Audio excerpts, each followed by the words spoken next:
24 মে জামুড়া বিধানসভার অন্তর্গত কেন্দা এলাকার খাসকেন্দা কারখানা পাড়ার শিবদানি দুসাদ নিরাপত্তা ব্যবস্থাপক মনোজ সিং এর নির্দেশে একটি আম গাছে উঠেছিল আম পাড়তে।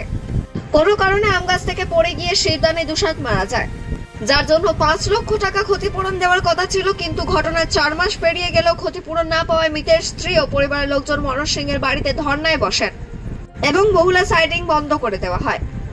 এই সময় উপস্থিত ছিলেন বহুলা গ্রাম পঞ্চায়েতের উপপ্রধান বীর বাহাদুর সিং, স্থানীয় নেতা অমিত পাসওয়ান এবং মনোজ পাসওয়ান। পাটনাবাসর থেকে জিত মিস্টার রিপোর্ট নিউজে।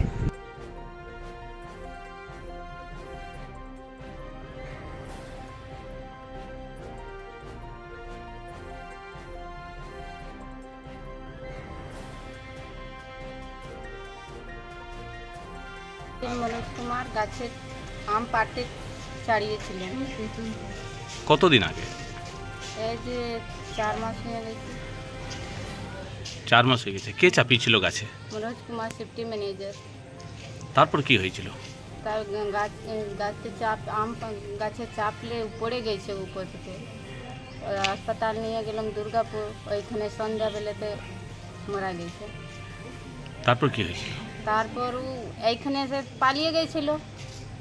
আমরা 2 দিন পর আসা দেখলাম, ওনাকে ডাকলাম, নেতা লিডার এসেছে। তারপরে মিটিং করলো কি ঠিক আছে আমি 5 লাখ টাকা দিব। তা আমরা বললাম ঠিক আছে 5 লাখ টাকা দিয়ে দেবে।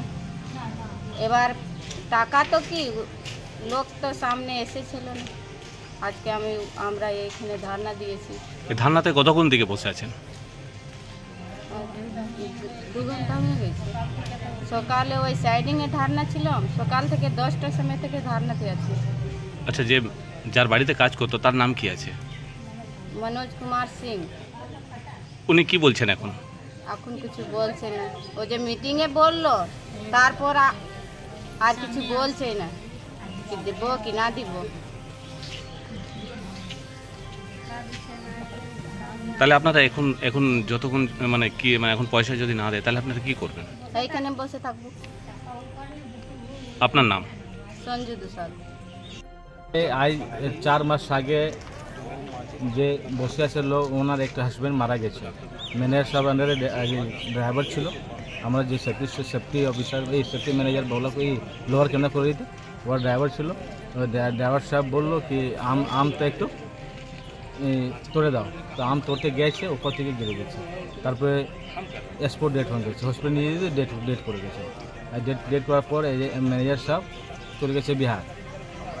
তো আমরা বডিকে নিয়ে আবার এজেন্ট অফিসে গেছিলাম। এজেন্ট সাহেব, ম্যানেজার সাহেব, আমার এই নিকন্দা ফাঁড়ির বড়োবাবু ছিল, সিকিউরিটি সাহেব সব ছিল। তো ওইখানে বসে কথা হলো। বললাম কি ওই এজেন্ট সাহেব বলেছেন কি এখন আমি 10,000 দিচ্ছি আর 1 লাখ রুপিয়া 2 দিন পর দিয়ে দেবো। আর টাকাটা কি দিয়েছিল? হ্যাঁ, ওই 1,10,000 দিয়েছে। আচ্ছা, তারপর ও অন্তিম সংস্কার করার জন্য। তারপরে এজেন্ট সাহেব বললো যে ম্যানেজার আসবে, আমি ম্যানেজারের সঙ্গে কথা বলে আপনাকে আর যে ক্ষতিপূরণ আছে আমি দিয়া করাবো। তারপর কি হয়েছে? এখন যে ধারণাতে বসে আছে কি বলবেন? তো ওই 4 মাস থেকে ঘোরাঘুরি করছি, কেউ আমাদেরকে পাত্তা দিচ্ছে না, কেউ আমাদেরকে পাত্তা দিচ্ছে না। মেয়ে ছেলে দুটো ছেলে আছে। शिवदानी पासवान जी कहते हैं, मनोज कुमार सिंह जी उनके ड्राइवर थे वो। और ड्राइवर थे, गाड़ी चलाना उनका काम था, पैसा ही था उनका गाड़ी चलाना। और बहुत पुराना ड्राइवर थे वो।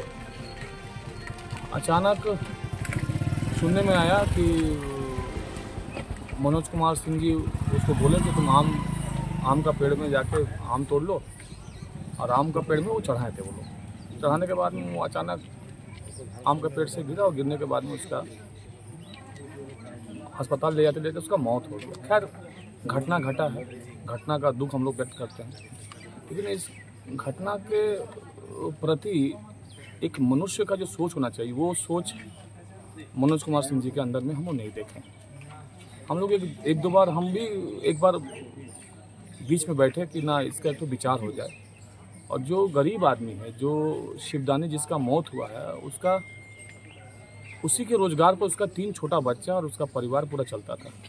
आज वो परिवार रोड पे खड़ा है। लगभग 4 महीना 4.5 महीना से वो परिवार अपना फैसला के लिए, अपना न्याय्य दावी के लिए सबके पास जा रहा है, सबके पास दौड़ रहा है, लेकिन उसका कोई सुनने वाला नहीं है। सुनने में आया कि उनका परिवार और उनके परिवार के लोग, सभी लोग मिल के अपना विचार के लिए, अपना फैसला के लिए वो लोग यहाँ पर धरना में बैठे हुए हैं। ये धरना में बैठने का नौबत कहाँ आया? ये नौबत इसलिए आया कि अगर मनोज कुमार सिंह जी और यहाँ के मैनेजमेंट के लोग उस महिला के साथ अगर विचार कर देते तो शायद ये नौबत ना आता। अब एक महिला के साथ अन्याय जब होगा तो हम लोग तृणमूल कांग्रेस करने वाले लोग, हम लोग ममता बंदोपाध्याय का संगठन के कर्मी के नाते हम लोग को भी दायित्व बनता है कि उस महिला के प्रति हम लोग को दायित्व पालन करना।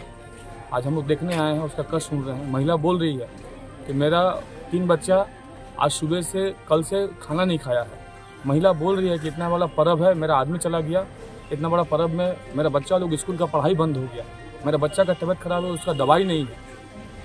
इस जगह पे हम लोग भी खड़े हैं उसके परिवार के साथ में, और हम चाहते हैं कि उसका एक विचार हो, बैठ के फैसला हो, ताकि वो परिवार